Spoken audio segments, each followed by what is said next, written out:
ಕರ್ಸ್ಕೊಂಡಿದ್ರಿ ಯಾರ್ದಾರ ಮನೆ ಭೇಟಿಯನ್ನು ಕೊಡ್ತಾ ಇದ್ದೀರಾ? ಎಲ್ಲಾರ ಮನೆಗೂ ಭೇಟಿ ಕೊಡ್ತಾ ಇದ್ದೀನಿ. ಕೆಲವರು ಇಲ್ಲೂ ಬಂದು ಭೇಟಿ ಮಾಡ್ತಾ ಇದ್ದಾರೆ. ಕೆಲವು ಸಂದರ್ಭದಲ್ಲಿ ಆಗುತ್ತೆ, ಬಟ್ ಎಲ್ಲರೂ ಸಮಾಧಾನವಾಗಿದ್ದಾರೆ. ಪಕ್ಷ ಬಹಳ ಮುಖ್ಯ.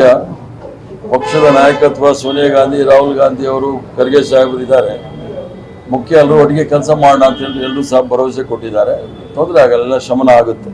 ಯಶವಂತರಾಯಗೌಡ ಪಾಟೀಲ್ ಅವರು ರಾಜೀನಾಮೆ ಕೊಟ್ಟರು, ಅವರು ವಾಪಸ್ ತಗೊಳ್ತಾರೆ. ಎಲ್ಲರೂ ಅವ್ರಿಗೂ ನಾವು ಮನವೊಲಿಸ್ತಾ ಇದ್ದೀವಿ, ಎಲ್ಲರೂ ವಾಪಸ್ ತಗೊಳ್ತಾರೆ. ಕೆಲವರೆಲ್ಲ ಬಂದವರು ಆಯ್ತು ಸರ್ ನಿಮ್ಗೆ ಹೇಳಿದೀವಿ, ನಾವು ಆ ರಾಜೀನಾಮೆ ಪತ್ರ ವಾಪಸ್ ತಗೋತೀವಿ ಅಂತ ಹೇಳಿದ್ದಾರೆ, ತಗೊಳ್ತಾರೆ. ಇಡೀ ಬೆಳವಣಿಗೆಯನ್ನ ಬಿಜೆಪಿ ಅಧ್ಯಕ್ಷರು ಮತ್ತು ಪರಿಷತ್ ವಿಪಕ್ಷ ನಾಯಕರು ಲೇವಡಿ ಮಾಡ್ತಿದ್ದಾರೆ. ಸೂಟ್ ಕೇಸು, ಅವ್ರ ಮಧ್ಯೆ ಗೊಂದಲ, ಮಾರಾಟ ಮಾಡ್ಕೊಂಡಿದ್ದಾರೆ, ಈ ರೀತಿಯ ಟೀಕೆಗಳನ್ನ ಇವತ್ತು ಕೂಡ ಮಾಡಿದ್ದಾರೆ. Suit case, brief case, operation Kamala, Bombay boys ಕರ್ಕೊಂಡು ಹೋದವ್ರು ಯಾರಂತೆ? ಅವ್ರೇನು ಖಾಲಿ ಗೋಣಿಚೀಲ ಹಿಡ್ಕೊಂಡು ಹೋದ್ರಂತೆ. ಮತ್ತೆ ಲೇವಡಿ ಮಾಡೋ ಬದಲು ಆ ಲೀಡರ್ ಆಫ್ ಅಪೋಸಿಷನ್ ಮತ್ತೆ ಅಧ್ಯಕ್ಷರ ಪರಿಸ್ಥಿತಿ ಏನಿದೆ ಅಂತ ನೋಡಿ. ಯತ್ನಾಳ್ ಅವ್ರು ಏನು ಹೇಳ್ತಾ ಇದ್ದಾರೆ, ಅವ್ರು ಹೇಳೋದನ್ನ ಇವ್ರು ಕೇಳ್ಕೊಂಡ್ರೆ ಸಾಕು. ಆ ಬಿಜೆಪಿ ಎಲ್ಲಿದೆ ಅನ್ನೋದು ಹುಡುಕ್ಬೇಕಾಗಿದೆ ಪರಿಸ್ಥಿತಿ. ಇನ್ನು ಬೇರೆ ಏನಾದರೂ ರಾಜ್ಯದಲ್ಲಿ ಇರ್ತಕ್ಕಂಥ ಬರ, ರಾಜ್ಯಕ್ಕೆ ಬರಬೇಕಾದಂಥ ಕೇಂದ್ರ ಸರ್ಕಾರದಿಂದ ಬರಬೇಕಾದ ಹಣ, ಇವೆಲ್ಲ ಮಾತಾಡೋ ಅವ್ರಿಗೆ ಇದೂ ಇಲ್ಲ, ಗೊತ್ತೂ ಇಲ್ಲ.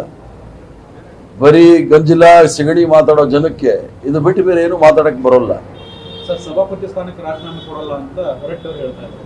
ಆಯ್ತು, ಹೊರಟ್ಟಿ ಅವರು ಸಭಾಪತಿಗಳಿದ್ದಾರೆ, ರಾಜೀನಾಮೆ ಕೊಡಲ್ಲ ಅಂತ ಹೇಳಿದ್ದಾರೆ. ಬಟ್ ಅಲ್ಲಿ ಕೆಲವು ಪ್ರಕ್ರಿಯೆಗಳಿದೆ, ಅದನ್ನು ನಾವು ನಿಯಮವನ್ನು ಪಾಲನೆ ಮಾಡ್ತೀವಿ. ಅವಿಶ್ವಾಸ ಮಾಡ್ತಾರೆ, ಅದು ಕೆಲವು ಪ್ರಕ್ರಿಯೆಗಳಿದೆ, ಅದನ್ನು ಮಾಡ್ತೀವಿ. ಬಹುತೇಕ ಡ್ರಾಪ್ ಆಗಿರ್ತಕ್ಕಂಥ ಒಂದು ರಿಕ್ವೆಸ್ಟ್ ಅಂದ್ರೆ ನಮ್ಮನ್ನು ಯಾಕೆ ಕೈ ಬಿಟ್ಟರೆ ಅಂತ ಕನ್ವಿನ್ಸ್ ಮಾಡಬೇಕಾಗಿ ಕಾರಣಗಳನ್ನು ಹೇಳಿದ್ರೆ ಇಷ್ಟು ಗೊಂದಲ ಆಗ್ತದೆ. ಹೈಕಮಾಂಡ್ ಆಗಿ ರಾಜೀನಾಮೆ ನೋಡಿ, ಕಾಂಗ್ರೆಸ್ ಪಕ್ಷ ಎಲ್ರಿಗೂ ಸಹ ಟಿಕೆಟ್ ಕೊಟ್ಟಿರ್ತದ್ದು ಕಾಂಗ್ರೆಸ್ ಪಕ್ಷ. ಎಲ್ಲವನ್ನೂ ಸಹ ಗಣನೆಗೆ ತೆಗೆದುಕೊಂಡು ತೀರ್ಮಾನ ತೆಗೆದುಕೊಂಡಿರ್ತಾರೆ. ಕಾರಣಗಳು ಇರ್ಬೋದು, ಇಲ್ಲದೆ ಇರ್ಬೋದು. ಬಹಳ ಮೂಲವಾದ ಕಾರಣ ಇದು, ನಾವು ಸಾಮಾಜಿಕ ನ್ಯಾಯ, ಅವಕಾಶ ಸಿಕ್ಕದೇ ಇರೋರಿಗೆ ಅವಕಾಶ, ವಂಚಿತರಿಗೆ ಅವಕಾಶ ಮಾಡಿಕೊಡ್ಬೇಕು ಅನ್ನೋ ಮೂಲ ಉದ್ದೇಶದಿಂದ ಬಹುಶಃ ರಾಹುಲ್ ಗಾಂಧಿ ಅವರಿಗೆ ನಾವು ಧನ್ಯವಾದಗಳು ಹೇಳಬೇಕಾಗುತ್ತೆ. ಅತಿ ಹೆಚ್ಚಿನ SC, ST, OBC ಮೈನಾರಿಟಿಗಳಿಗೆ ಅವಕಾಶ ಮಾಡಿಕೊಟ್ಟಿದ್ದಾರೆ. ನಾವು ರಾಹುಲ್ ಗಾಂಧಿ ಅವ್ರಿಗೆ ಧನ್ಯವಾದ ಹೇಳಬೇಕಾಗುತ್ತೆ. ಕೆಲವರು ಕೈ ತಪ್ಪೋಗಿದೆ, ಇಲ್ಲ ಅಂತ ಹೇಳೋದಿಲ್ಲ. ಈಗ 5 ಟರ್ಮ್ ಆಗಿರೋರು ಇದ್ದಾರೆ, 4 ಟರ್ಮ್ ಇದೆ, ಯಾವಾಗ ಅವಕಾಶ ಸಿಗುತ್ತೆ ಅನ್ನೋದು ತಿಳ್ಕೊಂಡಿರ್ಬೋದು. ಬಟ್ ಪಕ್ಷ ಬಹಳ ಮುಖ್ಯ. ಆದ್ದರಿಂದ ಪಕ್ಷದ ತೀರ್ಮಾನ ತೆಗೆದುಕೊಂಡಾಗ ಕೆಲವು ಬೇಸರಗಳಾಗುತ್ತೆ. ಅದೇನು ಬಹಳ ಗಂಭೀರವಾದ ವಿಚಾರ ಅಲ್ಲ, ಸರಿ ಹೋಗುತ್ತೆ. ಇಡೀ ಉತ್ತರ ಕರ್ನಾಟಕ ಭಾಗದ, ಕಲ್ಯಾಣ ಕರ್ನಾಟಕದ ಮತ್ತು ಮುಂಬೈ ಕರ್ನಾಟಕದಲ್ಲಿ ನೀವು ದಲಿತ ಲೆಫ್ಟ್ ಕೊಟ್ಟಿಲ್ಲ, ಕುರುಬರಿಗೆ ಕೊಟ್ಟಿಲ್ಲ, ಮುಸ್ಲಿಂ ಕೊಟ್ಟಿಲ್ಲ, ಮುಂಬೈ ಕರ್ನಾಟಕದಲ್ಲಿ ಬಲಿಸಿಗ ಲಿಂಗಾಯತರು ಕೊಟ್ಟಿಲ್ಲ. ಈ ತರದ ಕೆಲವು ಕಾಂಬಿನೇಷನ್ ಇದೆ ಇರೋದ್ರಿಂದ ಡಿಸ್ಟರ್ಬೆನ್ಸ್ ಆಗೋದು. ಎಲ್ಲ ಕಾಂಬಿನೇಷನ್ 140 ಜನಕ್ಕೂ ನಾವು ಕೊಟ್ಟಿಲ್ಲ. 140 ಜನದಲ್ಲಿ ನಾವು ಕೊಟ್ಟಿರೋದೇ 35ಕ್ಕೆ. ಆದ್ರಿಂದ ಬಾಕಿಯವ್ರಿಗೆ ಏನು ಮಾಡ್ತೀರಾ, 105 ಜನಕ್ಕೆ ನಾವು ಕೊಟ್ಟಿಲ್ಲ. ಅವ್ರಿಗೆ ಬೇರೆ ಬೇರೆ ಅವಕಾಶಗಳು ಮಾಡ್ತೀವಿ. ನಮ್ಮ ಪಕ್ಷದಲ್ಲಿ ಕೆಲವರು ಪಕ್ಷದಲ್ಲಿ ಕೆಲಸ ಮಾಡ್ತೀರಿ ಅಂತ ಹೇಳಿದ್ದಾರೆ. ಕೆಲವು MLAಗಳು ಅವ್ರಿಗೆ ಬೋರ್ಡು, ಕಾರ್ಪೊರೇಷನ್ ಬೇಕು ಅಂತ ಹೇಳಿದ್ದಾರೆ. ಎಲ್ಲ ರೀತಿಯಲ್ಲೂ ಸಹ ಅವಕಾಶಗಳಿದೆ, ಅವಕಾಶ ಮಾಡಿಕೊಡ್ತೀವಿ, ಇಲ್ಲ ಅಂತ ಅಲ್ಲ. ಕೇವಲ ವಿಧಾನಸೌಧದಲ್ಲಿ ಮಂತ್ರಿಗಳಾದರೆ ಮಾತ್ರ ಶಕ್ತಿ ಇರುತ್ತೆ ಅಂತಲ್ಲ. ಬೋರ್ಡು, ಕಾರ್ಪೊರೇಷನ್ ಚೇರ್ಮನ್ ಆದ್ರೂ ಅವ್ರ ಕೆಲಸ ಅವ್ರು ಮಾಡ್ಬೋದು, ಅವ್ರ ಸಮುದಾಯಕ್ಕೆ ಕೆಲಸ ಮಾಡ್ಬೋದು. ಅದು SC ಇರ್ಬೋದು, ST ಇರ್ಬೋದು. ಅತಿ ಹೆಚ್ಚಿನ ಮೈನಾರಿಟಿಗೆ ನಾವು ಕೊಟ್ಟಿದ್ದೀವಿ. ಈ ಸಲ 4 ಜನಕ್ಕೆ ಕೊಟ್ಟಿದ್ದೀವಿ. 5 ಜನಕ್ಕೆ SC, ST, OBC ಸೇರಿ SC, ST ಕೊಟ್ಟಿದ್ದೀವಿ. OBCಗಳಿಗೆ ಕೊಟ್ಟಿದ್ದೀವಿ. ಅಪರ ಲಿಂಗಾಯತರಿಗೂ ಕೊಟ್ಟಿದ್ದೀವಿ. ಒಕ್ಕಲಿಗರಿಗೂ ಕೊಟ್ಟಿದ್ದೀವಿ. ಬ್ರಾಹ್ಮಣರಿಗೆ ಸಲ ಕೊಡೋಕ್ಕಾಗಿಲ್ಲ. ಕೆಲವು ಕಾರಣದಲ್ಲಿ ಬೇರೆ ಕಡೆ ಅವ್ರನ್ನ ಯಾವ ರೀತಿ ಅವ್ರನ್ನ ಉಪಯೋಗ ತಗೋಬಹುದು ಅವ್ರ ಸೇವೆನ ಅಂತ ನೋಡ್ತಾ ಇದ್ದೀವಿ.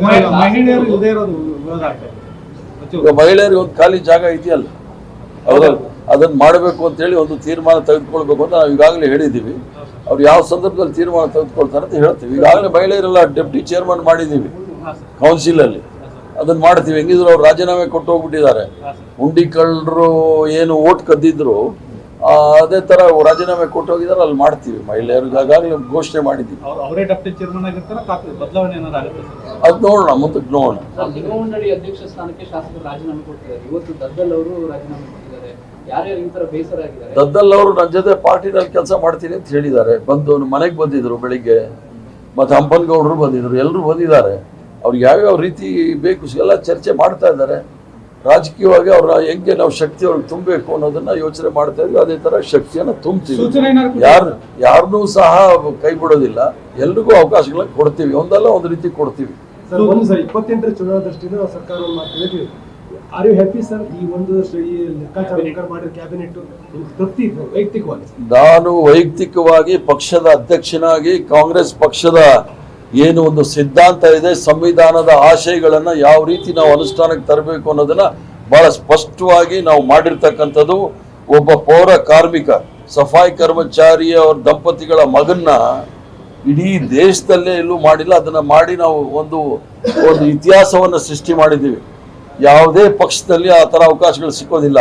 ಆ ಥರ ಬಹಳಷ್ಟು ಜನ ಅಂಥವ್ರಿಗೆ ನಾವು ಅವಕಾಶಗಳು ಮಾಡಿಕೊಟ್ಟಿದ್ದೀವಿ. ಒಳ್ಳೆ ರೀತಿಯ ಸಂದೇಶ ದೇಶದಲ್ಲಿ ಇದೆ, ರಾಜ್ಯದಲ್ಲೂ ಇದೆ. ನೀವು ಕೊಡುವಾಗ ಈ ಬಾರಿ ಸಂಪುಟದಲ್ಲಿ ಬಿಲಿಯನರ್ಗಳು ಜಾಸ್ತಿ ಇದ್ದಾರೆ ಅಂತಕ್ಕಂಥ ಟೀಕೆಗಳು ವ್ಯಕ್ತವಾಗ್ತಾ ಇದೆ. ಈಗ ಬಿಲಿಯನರ್ಗಳು ಇರ್ತಾರೋ ಇಲ್ವೋ, ಅವ್ರು ಯಾರೋ ಅದ್ರ ಜೊತೆಗೆ ಇದನ್ನು ಮಾಡಿದೀವಲ್ಲ. ಈಗ ಭಾರತೀಯ ಜನತಾ ಪಾರ್ಟಿ ಶ್ರೀಮಂತ ರಾಜಕೀಯ ಪಕ್ಷ, ದೇಶದಲ್ಲಿ 4,000 ಕೋಟಿ ಇಟ್ಕೊಂಡಿದ್ದಾರೆ. ಕಾಂಗ್ರೆಸ್ ಪಕ್ಷ 700 ಕೋಟಿ ಮಾತ್ರ ಇಟ್ಕೊಂಡಿರೋದು. ಆ ಶ್ರೀಮಂತಿಕೆಯಲ್ಲಿದೆ, ನಮ್ದೆಲ್ಲಿದೆ. ನಾವು ಎಲ್ರೂ ಬ್ಯಾಲೆನ್ಸ್ ಮಾಡಿದೀವಿ. ಶ್ರೀಮಂತರನ್ನು ಕೊಟ್ಟಿದ್ದೀವಿ, ಬಡವರನ್ನು ಕೊಟ್ಟಿದ್ದೀವಿ, ಮಧ್ಯಮ ವರ್ಗದವ್ರಿಗೂ ಕೊಟ್ಟಿದ್ದೀವಿ. ಅದೇನಾದರೂ ಇದೆಯಾ ಭಾರತೀಯ ಜನತಾ ಪಾರ್ಟಿನಲ್ಲಿ? ಇಲ್ಲ. ಕೇಂದ್ರದಿಂದ ನೋಡಿ ಇಲ್ಲ. ನೀವು ಬಿಜೆಪಿ ಅಧ್ಯಕ್ಷರು ಎಷ್ಟು ಕೋಟಿಗೆ ಬಾಳ್ತಾರೆ? ಸಾಮ್ರಾಟ್ ಅಶೋಕ್ ಎಷ್ಟು ಕೋಟಿಗೆ ಬಾಳ್ತಾರೆ? ನನ್ನನ್ನು ಚಾರ್ಟೆಡ್ ಅಕೌಂಟೆಂಟ್ ಮಾಡಬೇಡಿ, ಎಲ್ಲರದ್ದು ಲೆಕ್ಕ ನನ್ನ ಹತ್ರ ಇದೆ. ಆಯ್ತು, ಮಾಡೋಣ. ಧನ್ಯವಾದಗಳು. ನ್ಯೂಸ್ ಫಸ್ಟ್ ನಿರ್ಭೀತಿಯಿಂದ ನಿಮ್ಮ ಪರವಾಗಿ.